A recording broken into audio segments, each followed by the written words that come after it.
Sí, doctor. Listo. Bueno, ahora vamos a ver lo que es patología benigna y maligna de la mama. La siguiente.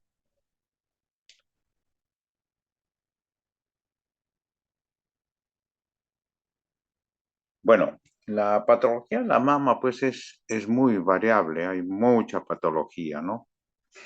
Felizmente la gran mayoría pues son benignas. Podemos encontrar complicaciones de la lactancia, tumores benignos, procesos funcionales, inflamatorios, congénitas, muy variado. Y por supuesto, dentro de ellas el cáncer, ¿no? Patología maligna. La siguiente.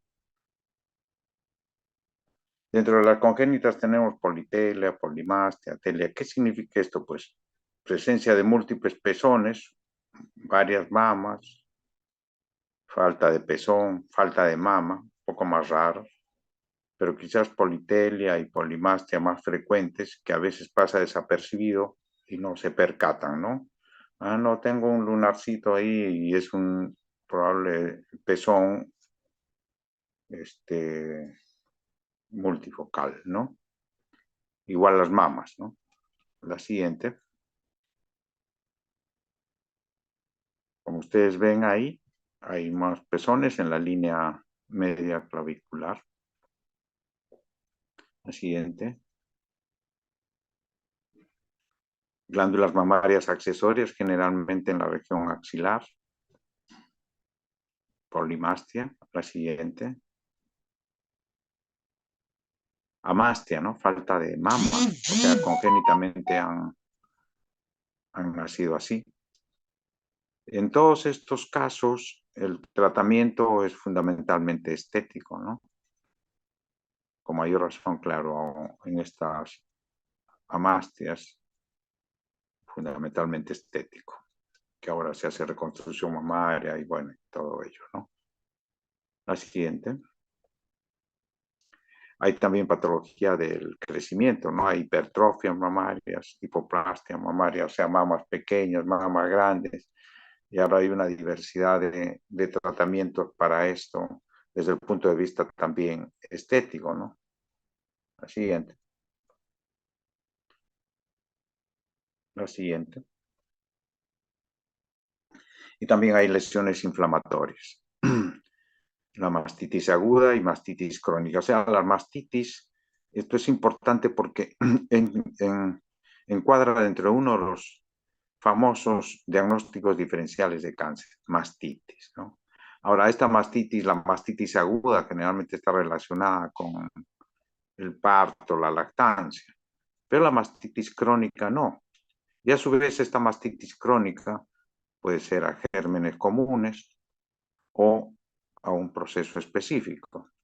Esto significa que estas mastitis crónicas no, no tienen relación con la lactancia y que aparecen de una manera larvada, ¿no? Aparecen como una ulceración, desaparecen, vuelve a aparecer y el tratamiento, el diagnóstico como el tratamiento son largos.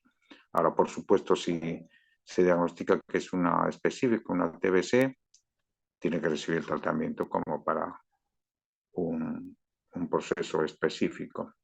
Entonces, estas mastitis están actualmente en manos de los infectólogos, quienes deben tratar esto. Pero el diagnóstico siempre realizarlo con una biopsia para descartar la posibilidad de cáncer. Porque decimos esto es una mastitis y la biopsia, cáncer. O al revés, decimos esto es cáncer y termina en mastitis. Entonces, siempre una biopsia para poder determinar el diagnóstico y si es mastitis también a su vez en la muestra realizar un PCR, algo para diagnosticar si es específico o no. Siguiente. Ahí está, un diagrama de la mastitis, generalmente esta es mastitis aguda, inflamatoria, ¿no? La siguiente. Y esto es un signo de una mastitis crónica. También puede parecer y diagnosticarse esto es un cáncer, ¿no? Pero la biopsia demostró que es una mastitis crónica. La siguiente. Otro diagnóstico diferencial clásico del cáncer de mama es necrosis grasa. O sea, hay dos diagnósticos clásicos de diagnóstico diferencial de cáncer de mama, que son la mastitis, fundamentalmente la mastitis crónica, y este caso la necrosis grasa. ¿Qué es la necrosis grasa? La necrosis grasa es una patología que simula mucho el cáncer. Radiológicamente, clínicamente,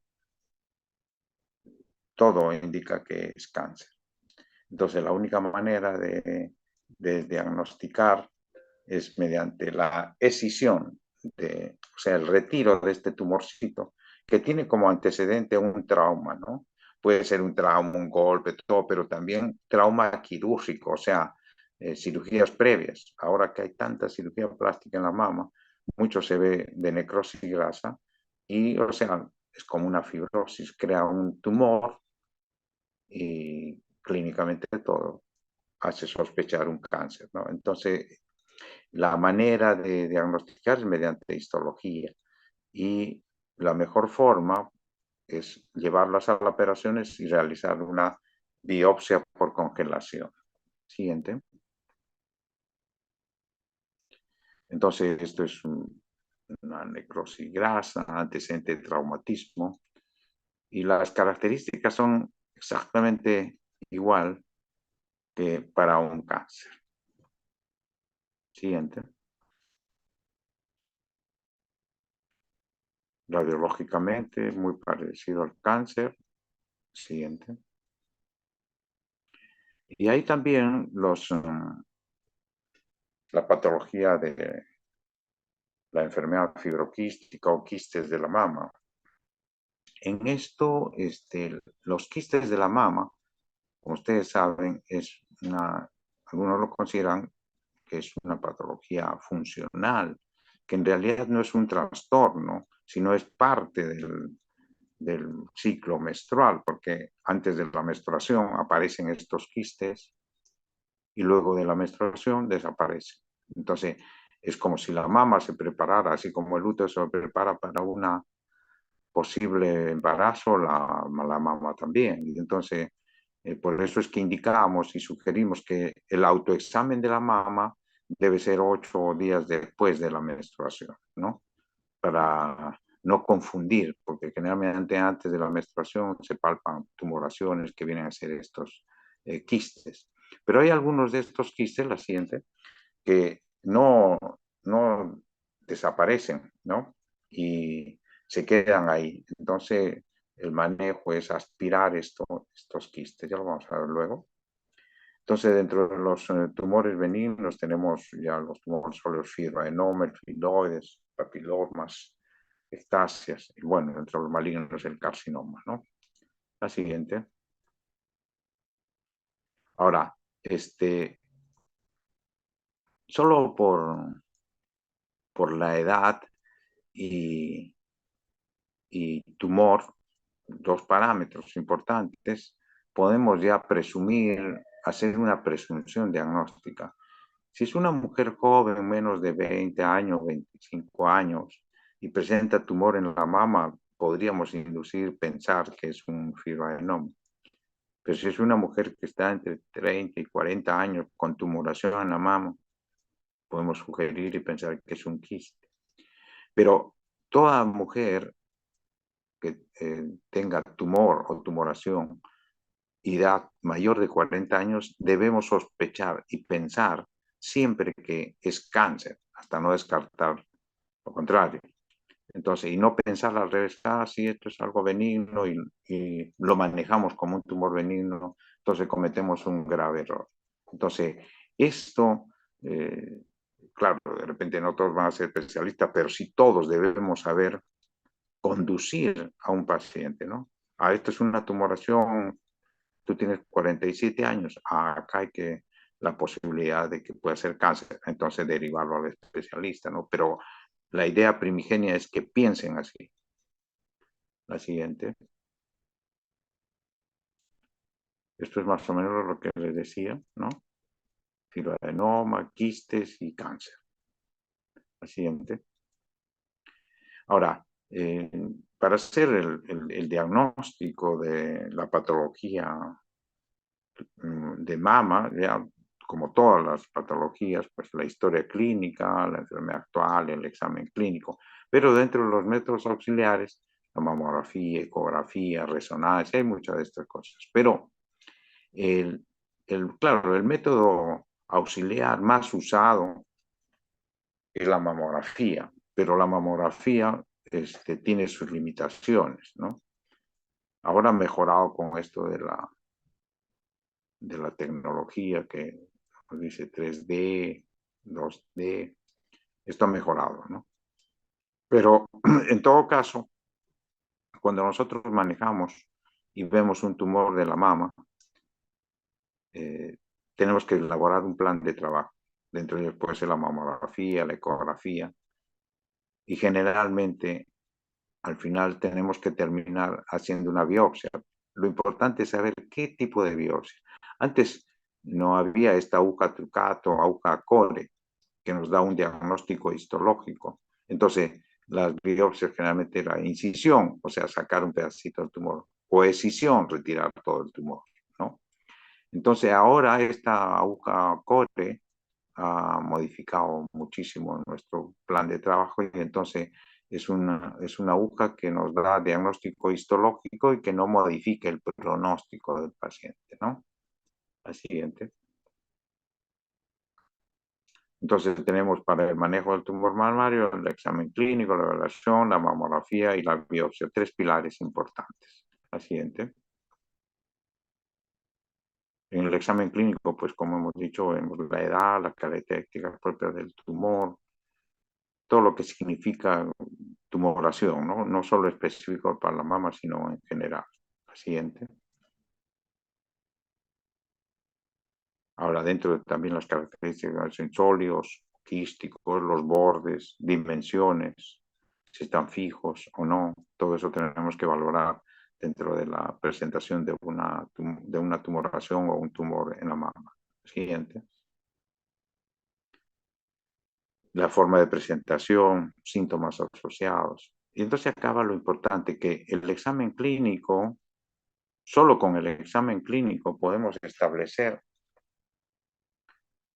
con precisión diagnóstica si es que es maligno o benigno, entre el 60 y 85%. O sea, el examen clínico, en otras palabras, está diciendo es fundamental, es tremendamente importante, es casi determinante. Sí.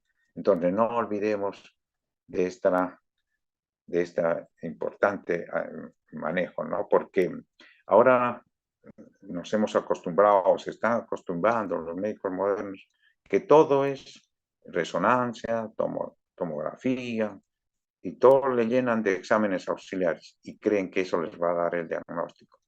Hay que tener mucho cuidado con eso porque la gran mayoría de esos te llevan a una desorientación y por supuesto a un diagnóstico errado, y al tener un diagnóstico errado, un tratamiento errado. La siguiente.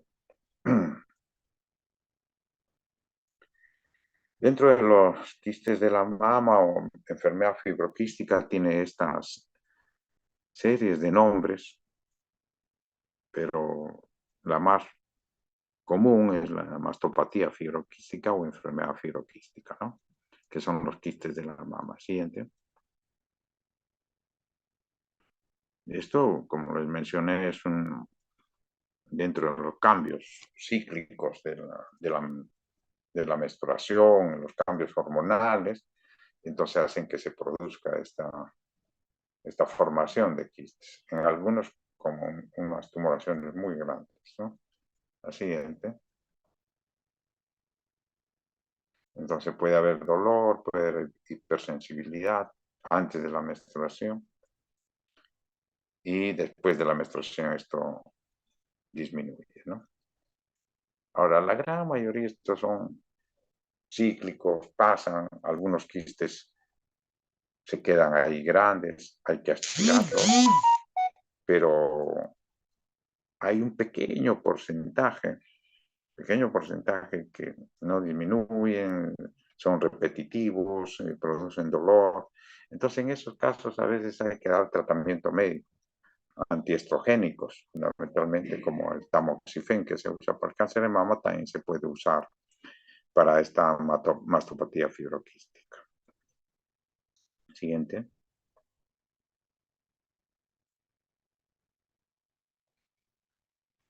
Entonces, dentro de los tumores benignos bueno, todo, dentro de todos los tumores, porque los tumores benignos son más frecuentes que los malignos, está los quistes de la mama, ¿no? Siguiente. Entonces, estos quistes de la mama, que acá tienen una representación, se forman generalmente antes de la menstruación, algunos quedan muy grandes y no se pueden reabsorber solos. Entonces, la paciente viene por referir tumoración en la mama, ¿no? Y viene un poco angustiada porque siempre están pensando en cáncer. Entonces, es nuestra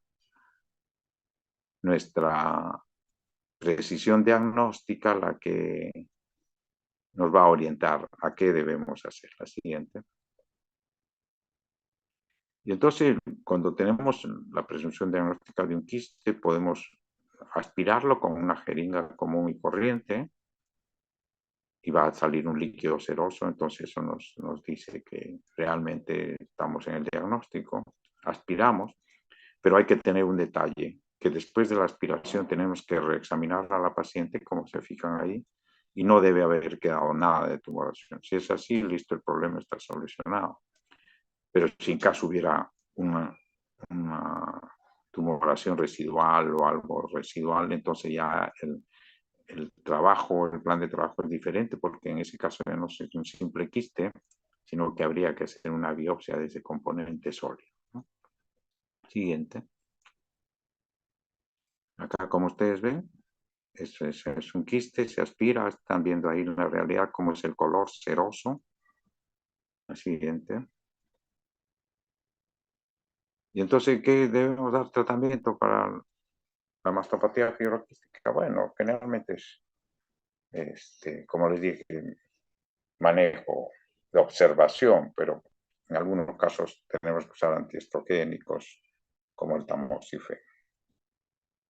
La siguiente. Pero en algunas oportunidades creemos y decimos esto es un quiste, muy bien, sí, pero cuando aspiramos sale un contenido sanguinolento, hemático. Entonces eso ya deja de ser un quiste simple. Y entonces nuestro diagnóstico clínico en este momento es un papiloma intraquístico, o sea que dentro de un quiste hay un componente sólido, como ustedes ven en la imagen ahí, ¿no? Que es una radiografía que se toma, una mamografía. Y entonces, con ese diagnóstico sí tenemos la posibilidad de que haya un carcinoma intraquístico, o sea, como un cáncer que está atrapado dentro del, del quiste. Entonces el manejo tiene que ser quirúrgico y con retirar el tumor, pero con márgenes libres. Y si es así, esta paciente la hemos curado solo con eso. Entonces, hacer el diagnóstico clínico y luego proceder a retirar el tumor en sala de operaciones con márgenes de tejido sano. La siguiente. Ahí está el papiloma intraquístico. La siguiente. Como ustedes ven ahí, para cuestiones didácticas, a esa paciente se aspiró el quiste y se insufló aire y luego se tomó la mamografía y eso es lo que se ve, el papiloma intraquístico. La siguiente. En este caso, bueno, es un diagrama del papiloma intraquístico. La siguiente. Y en este caso, se aspiró, se dijo que esto puede ser un papiloma intraquístico, también puede ser un carcinoma, pero se llevó a sala de operaciones y ustedes ven ahí la pieza operatoria. Dentro del quiste está el papiloma o supuesto papiloma y se retiró con márgenes libres, pero la patología nos reportó que era un carcinoma intraquístico, ya no un papiloma, sino un cáncer que estuvo dentro de este quiste. Y con eso esta paciente está teóricamente curada. La siguiente. Otro tumor muy frecuente y de patología, generalmente en la pubertad o en mujeres jóvenes, es el fibroadenoma. Siguiente. Es un tumor generalmente pequeño, de 2 centímetros, muy móvil. Pueden ser múltiples y pueden ser bilaterales. Siguiente. Eso es lo que decíamos. Generalmente no tienen mucho crecimiento. Como ustedes ven, la gran mayoría es en las mujeres jóvenes, ¿no? Entonces, una mujer joven con tumor hay que sospechar, pensar en un fibroadenoma. La característica fundamental es que son muy móviles estos tumores. Uno los toca y como si se quisieran escapar de nuestros dedos, ¿no? Generalmente tumores pequeños, no son muy grandes, muy rara vez más de 3 centímetros. La siguiente. La siguiente. Como ustedes ven ahí, es una mujer joven, una tumoración.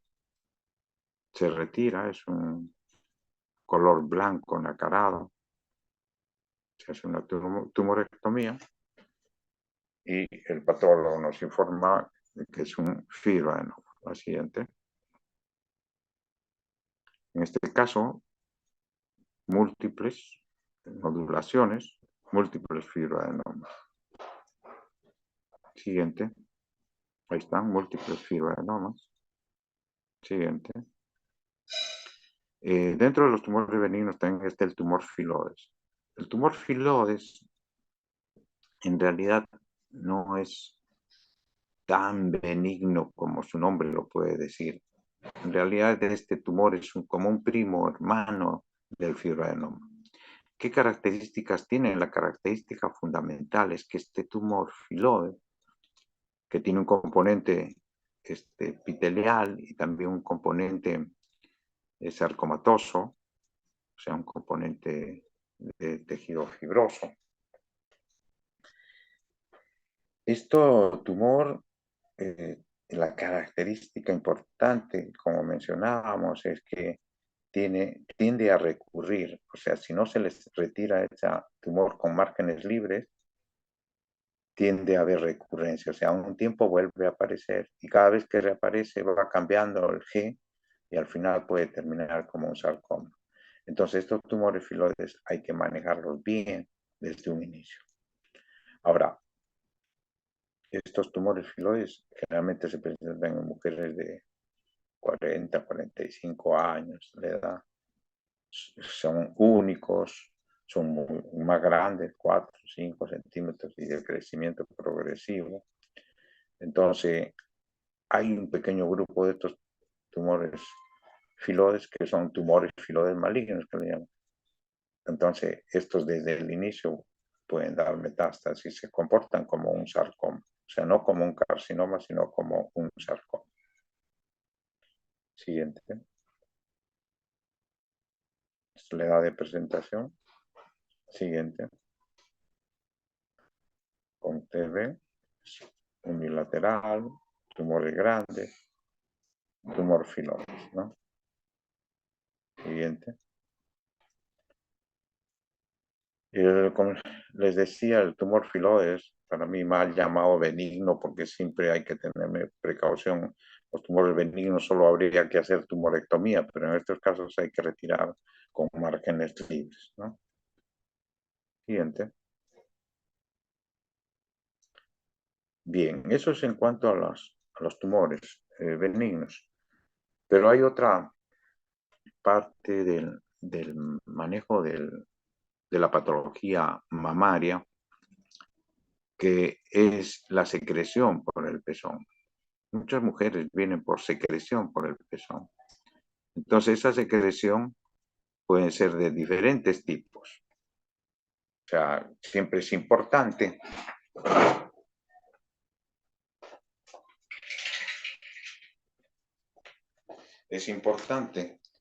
que cuando nosotros, la paciente viene por manifestar secreción por el pezón, nosotros debemos realizar algunas preguntas que son fundamentales. En primer lugar, la primera pregunta que siempre debemos hacer a la paciente es si esa secreción que menciona la paciente es espontánea o es inducida. O sea, tenemos que decirle a la paciente, oye, ¿esto solito sale? ¿O es cuando tú te aprietas, te están apretando, o estás hurgando la mama y sale? Entonces, la secreción por el pezón, que es inducida, o sea, cuando se aprieta o le aprieta, eso no tiene importancia. O sea, no tiene una traducción patológica.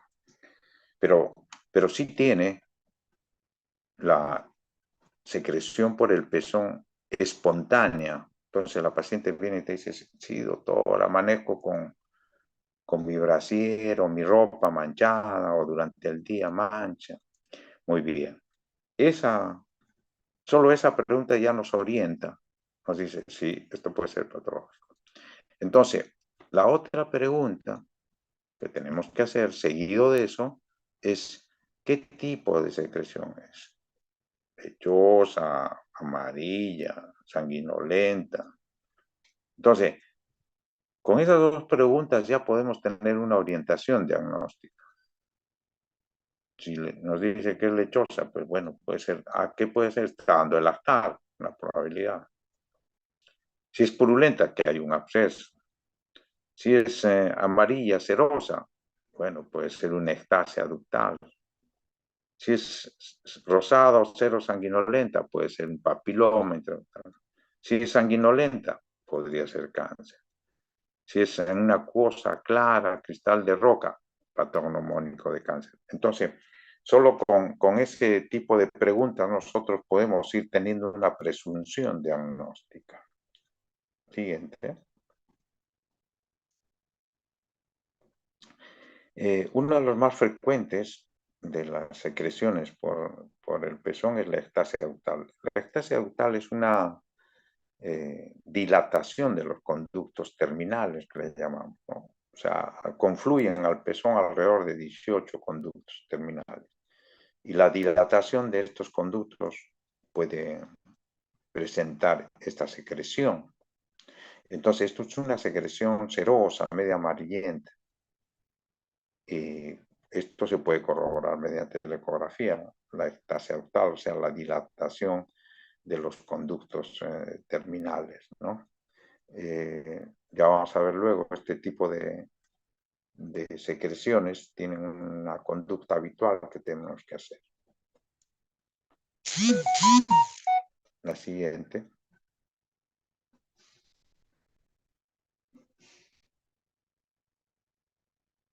Ese es el tipo de secreción por el pezón, una secreción serosa.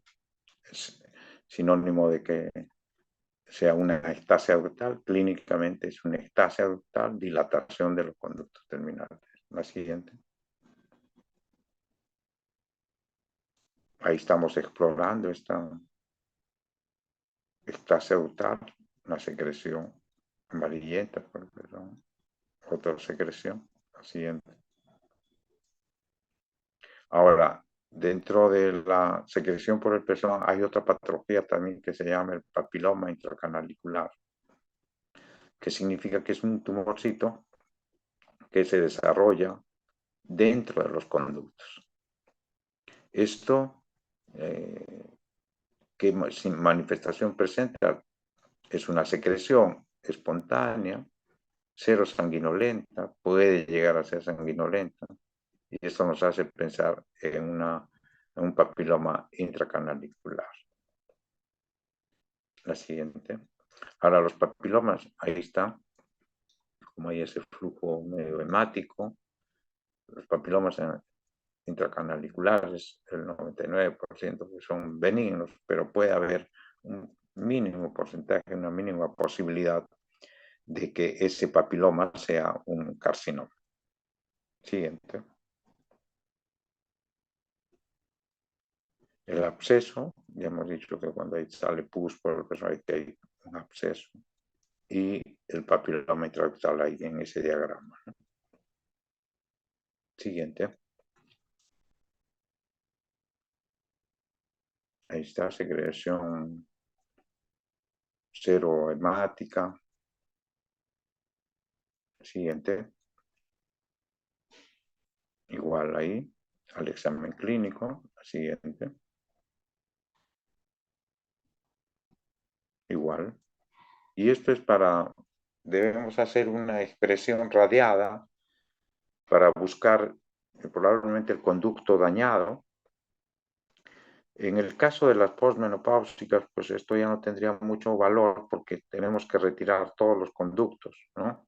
Pero en el caso de una mujer que no ha dado de lactar, sí podría tener importancia porque nos va a orientar hacia dónde está el conducto dilatado o dónde podría estar el papiloma y solo retirar ese conducto para que la mujer pueda tener la posibilidad de dar de lactar, ¿no? La siguiente. Esto es lo que les mencionaba, radiada en forma de las agujas del reloj e identificar en qué radio comienza a haber secreción. La siguiente. Entonces, ante la patología de secreción por el pezón y que podemos llegar a diagnóstico clínico de ectasia glutal, papiloma intraglutal, descartar cáncer. Entonces, todos confluyen en un tratamiento. En primer lugar, el tratamiento tiene que ser quirúrgico. Entonces, ¿qué significa? Va a retirar los conductos terminales. O sea, se hace una incisión periareolar, se levanta el complejo areola-pezón y se retira lo que está posterior a él. Entonces, es una resección de conductos terminales. ¿Esto qué objetivo tiene? En primer lugar, como tratamiento, porque ya le va a cortar esa manifestación del flujo. Y segundo, que desde el punto de vista oncológico, lo más importante, esto se envía al patólogo y nos dirán de qué tipo es, si es un papiloma, si es un ectasia, también nos podría decir que hay un cáncer, ¿no? Eso es menos probable, pero estamos en la obligación de que el patólogo nos informe todo esto. Al siguiente. Y bueno, hay también patología de la mama en el varón, ¿no? La famosa ginecomastia, que es una patología frecuente en la pubertad, en los cambios hormonales de esa edad. Y más allá de esa edad, bueno, hay que investigar otras cosas. A veces están tomando algún tipo de hormonas. Ahora la juventud usa muchas hormonas en los gimnasios y entonces vienen con esta patología de ginecomastia. Pero a veces también puede ser expresión de cáncer de testículo. Entonces, siempre que se vea la posibilidad de una ginecomastia, sea en el varón, hay que explorar testículos, ¿no? Así que hay que tener en cuenta estas anotaciones para poder evaluar bien, adecuadamente al paciente. La siguiente. Ahora, dentro de la patología maligna, tenemos, la gran mayoría son carcinomas, pero hay también los sarcomas, o sea, quiere decir que la neoplasia se origina en el epitelio o se origina en el estroma. Si la patología se origina en el epitelio, son carcinomas. Si se originan en el estroma, son sarcomas. El tumor filoide maligno, que lo hemos visto anteriormente, lo hemos mencionado donde vimos tumor filodes, es considerado como un sarcoma, porque la parte que se maligniza es la parte estromal y tiende a dar metástasis a distancia, ¿no? Vía hemática. En cambio, los carcinomas, se comporta como un sarcoma. En cambio, los carcinomas, su principal vía de diseminación son los ganglios. Y entonces, por eso, dentro del manejo quirúrgico de los carcinomas, se tiene que hacer disección ganglionar. En cambio, en los sarcomas, o en el tumor filoide maligno, la, la disección de ganglios no está contemplada, ¿no? La siguiente. Entonces, hablando ya de los carcinomas, el cáncer de mama, pues su incidencia es variable, ha aumentado muchísimo en los últimos años y, bueno, es una patología bastante frecuente en los países nórdicos, en Estados Unidos, Europa, ¿no? En Estados Unidos 1 de cada 8 mujeres puede desarrollar cáncer. Acá en el Perú estamos en 1 cada 35, intermedio, ¿no? En Japón, en los países asiáticos es más bajo, ¿no? 1 cada 80, cada 85 mujeres puede desarrollar cáncer. La siguiente.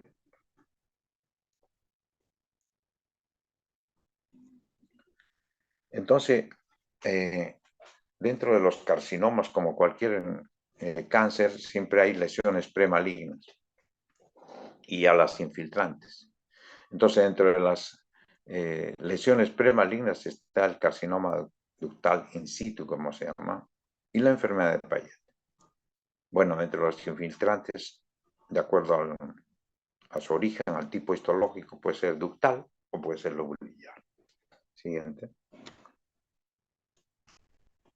Entonces, el cáncer de mama, primero tenemos que hacer un diagnóstico clínico y luego el diagnóstico clínico en el mismo examen tenemos que ver qué estadio es, porque el diagnóstico, la estadificación clínica del cáncer de mama, recuerden que es clínico. En cambio, hay otros cánceres que son clínico, quirúrgico, patológico, o sea, quiere decir que tienen que operarlos para poder obtener el estadio. En cáncer de mama, la estadificación es clínica.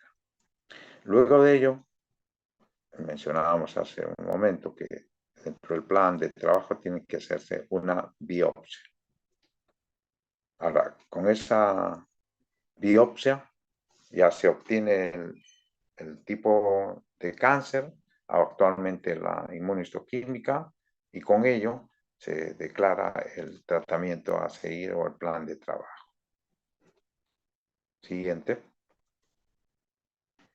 Como ustedes ven, el cáncer se puede originar en el conducto o en el lobulillo. Siguiente. Y les mencionaba que las neoplasias o los carcinomas que se originan pues, precisamente en el epitelio, al inicio son lesiones premalignas. En este caso van llenando el conducto, ¿no? Pero llega un momento en que esto lo rompen y entonces se vuelve infiltrante.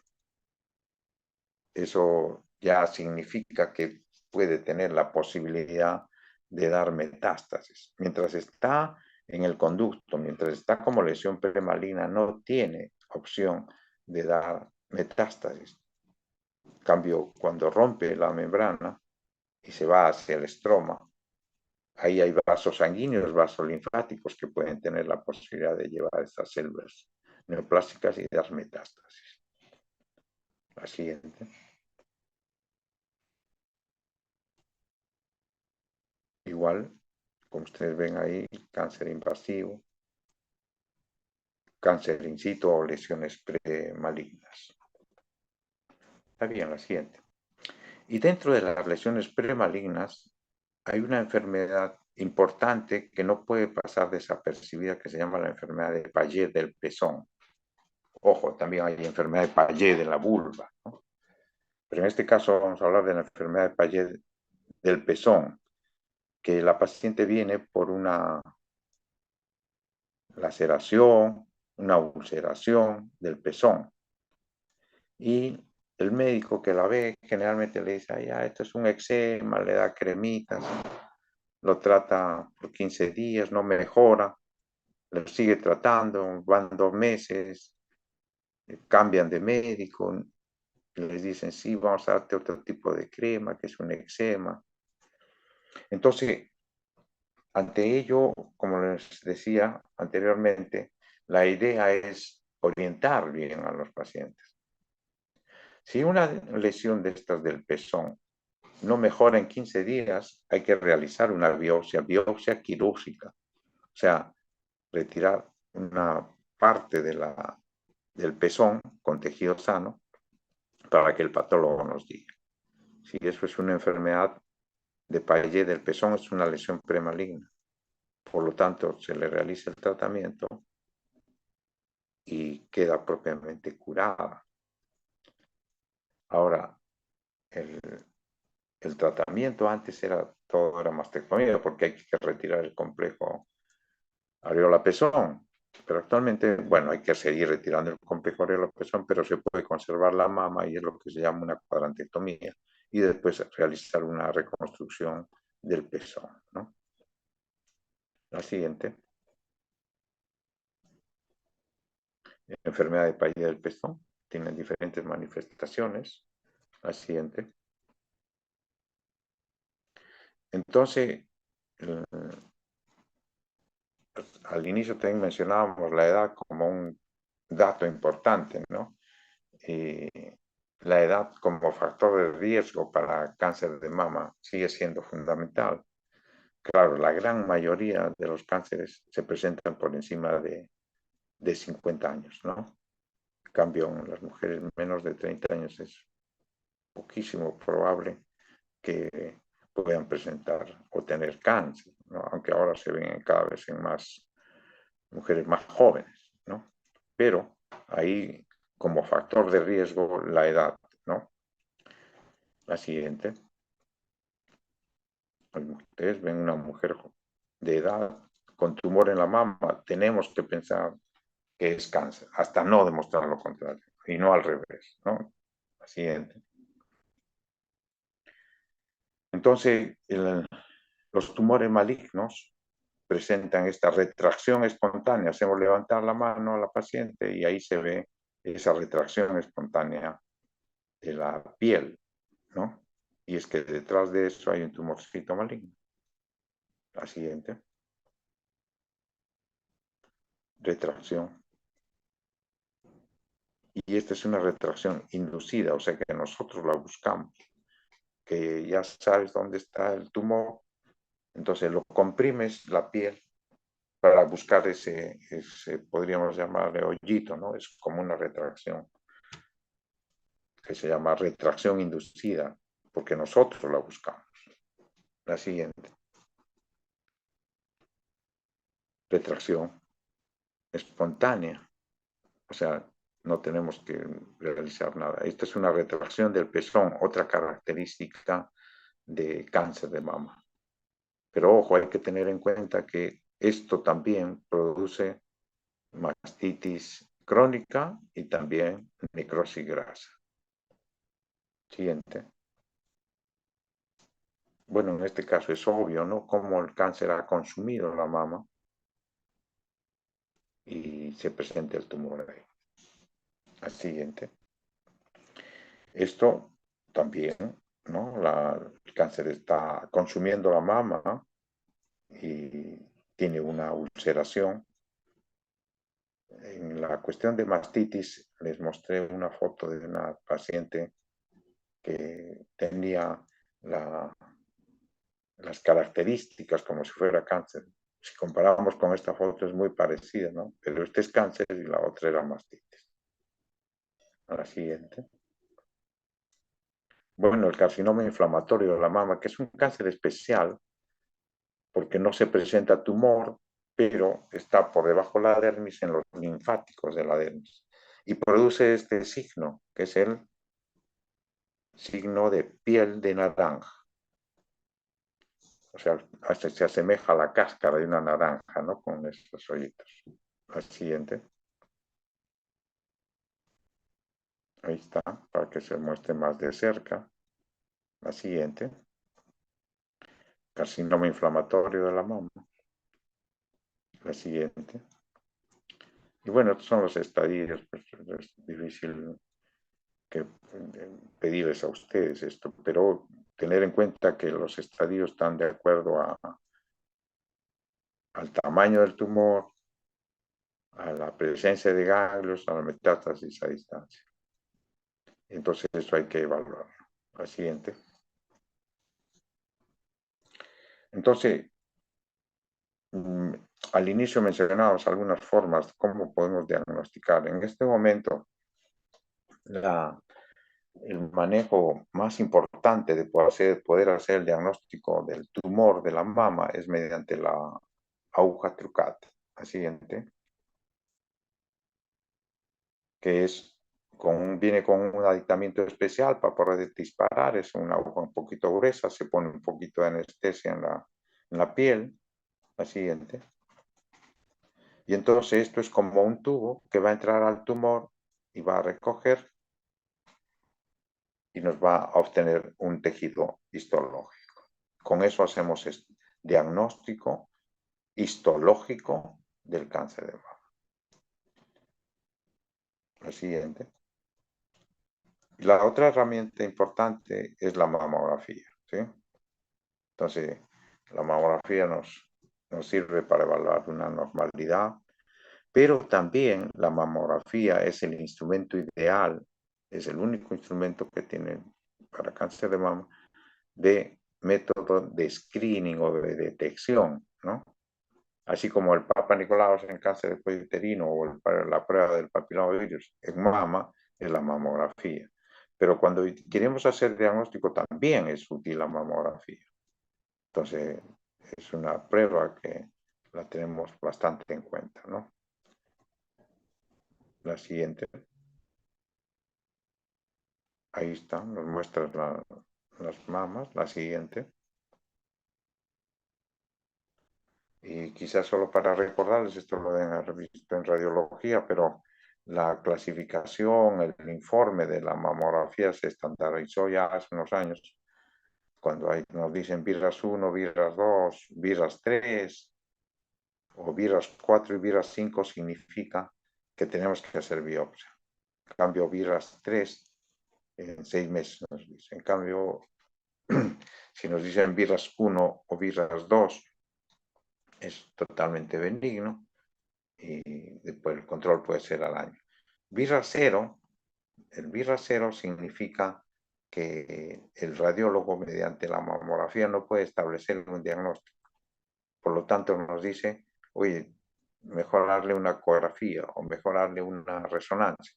Por eso sería VIRAS 0, para que nosotros complementemos con otro examen para poder tener un diagnóstico más claro, ¿no?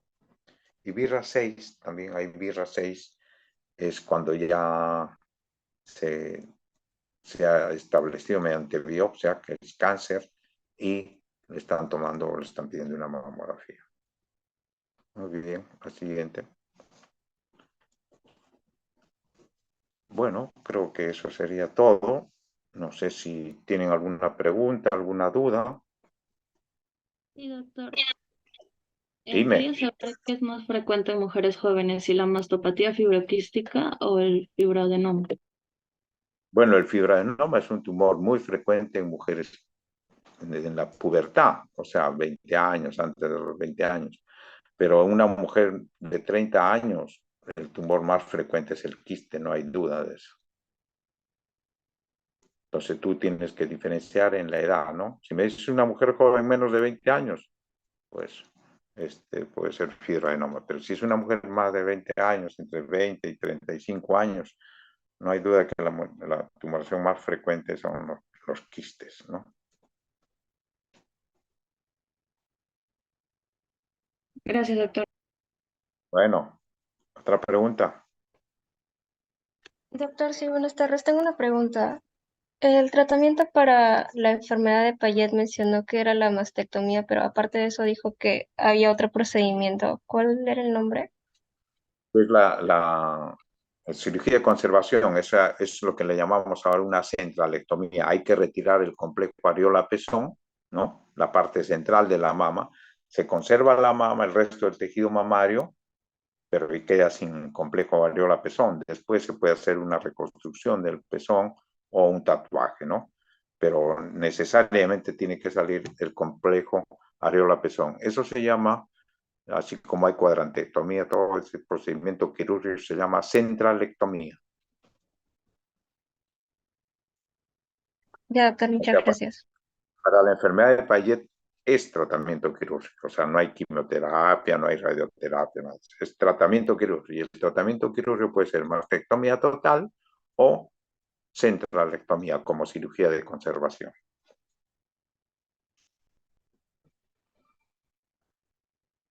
Doctor, Doctor, Sí, dime. este, perdón, Guadalupe. Es que sí, doctor. Entonces, ¿cómo yo podría saber si hago una centralectomía o una mastectomía? ¿Depende de grado de la lesión, doctor? O No, tal vez si la paciente no, querrá dar de lactar. no, está bien tu pregunta. A ver, en primer lugar, el realizarle centralectomía a esa mujer ya no va a dar de lactar. O sea, en una enfermedad de Payet necesariamente tiene que perder el complejo areola-pezón. O sea, tiene que perder todos esos conductos terminales. Necesariamente. Entonces, pensar en que yo le conservo la mama para que pueda dar de lactar, no, ya no va a poder dar de lactar con ese tratamiento quirúrgico. Lo que sucede es que necesariamente, como les manifiesto, retirarse el complejo areola-pezón se va a retirar los conductos terminales. No va a determinar mi conducta por el tamaño de la lesión. La lesión siempre va a ser en el complejo areola-pezón. En estos casos, antes se realizaba solo mastectomía, pero posteriormente, como ha ido avanzando la participación de la tecnología, la participación e involucramiento del paciente en la decisión, entonces pues había mujeres, ¿por qué no me conservan la mama y después me pueden hacer un trasplante o un injerto de complejo areola-pezón o un tatuaje, ¿no? Ahora simple hacerle un tatuaje. Entonces, en esa decisión va a participar la paciente. Porque hay una paciente que me puede decir, no, doctora, ya retíreme la mama, a mí no me interesa. Pero hay otras mujeres que sí. Entonces te lo van a pedir, doctor, ¿me puede hacer una conservación? Y eso tienen que acostumbrarse porque ahora cada vez las pacientes vienen más instruidas, más leídas, y entonces piden. Entonces te dicen, sí, se le puede realizar una conservación, que es una centralectomía, o sea, una resección de todo el complejo areola-pezón. Entonces, en esta decisión tiene que intervenir la paciente, o sea, en esta decisión va a formar parte de la decisión, la voluntad de la paciente, ¿sí? Ya, doctor, muchas gracias. Bueno, otra pregunta. doctor, ¿me escucha? Sí, te escucho. Doctor, ¿en qué momento es retirado en una sala de operaciones cuando se hace una mastectomía? ¿A qué se ¿En qué refieren momento? con ganglio centinela? Ganglio centinela. Ujú. Ya. El ganglio centinela es parte de un tratamiento que también se ha evolucionado en el tiempo. Antes el tratamiento también del cáncer de mama todo era mastectomía. Luego vino la cirugía de conservación, que significa retirar el tumor con márgenes libres, retirar los ganglios de la axila y dar radioterapia al resto de la mama. Eso es ahora lo que es cirugía de conservación, que se hace para algunos casos, ¿no? Pero también con el tiempo vino apareció lo que es el ganglio centinela. ¿Qué significa esto? Que se vio que muchas mujeres, generalmente esto ocurría en Europa o en Estados Unidos, las mujeres después de realizarles la mastectomía con disección axilar o la cirugía de conservación con disección axilar producían edema del brazo. Entonces se hizo varios estudios y se vio que necesariamente se retiraban a veces todos los ganglios a muchas mujeres porque todos salían negativos y podían producir este edema del brazo, ¿no? Del miembro superior. Entonces se ideó lo que es el ganglio centinela mediante una sustancia que puede ser azul patente, tecnesio. Se coloca en la paciente estas sustancias que son colorantes y se identifica un ganglio en la axila. O sea, si lo pongo azul patente, lo veo, es un color azul que va a adquirir ese ganglio. ¿Qué significa ganglio centinela? La primera estación, el primer ganglio. Lo identifico porque habitualmente no los podemos identificar porque es como un tejido graso. Entonces se pinta de azul, lo retiramos y lo mandamos a estudiar al patólogo. Y el patólogo nos tiene que decir si está comprometido o no por la enfermedad. Si está comprometido por la enfermedad, entonces tenemos que retirar el resto de los ganglios de la axila. Pero si el patólogo nos dice que este ganglio centinela no está comprometido por la enfermedad, entonces ya no es necesario retirar el resto de los ganglios. Entonces, a tu pregunta, el ganglio centinela es un procedimiento que se realiza para evitar la disección axilar completa y con ello evitar posibles edemas del miembro superior, del brazo. Muchas gracias, doctor.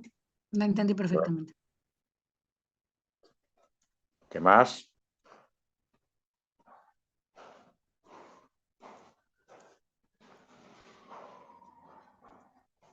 ¿No hay más preguntas?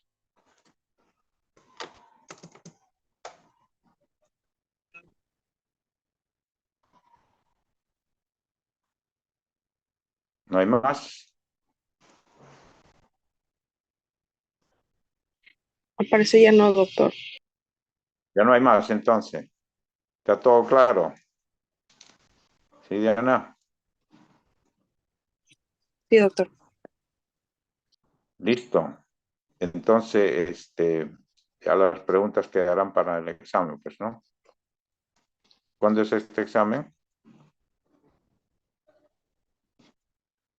¿No tiene todavía fecha, Diana? Este es Diciembre, el doctor. 2. El 2 de diciembre. Sí, el 2. Ah, ya. Bueno, ahí ya les envío pues, las preguntas. Todas las preguntas van a ser, ¿ya? Ya, De lo que doctor. hemos hablado. Muy bien, pues mucha suerte. Cualquier duda que tengan, me consultan, pues, ¿ya? Ya, doctor, está bien. Muchas gracias a usted. Buen fin de semana. Bye, bye. Gracias, doctor. Gracias, doctor. Gracias, doctor. Chao, Fabián.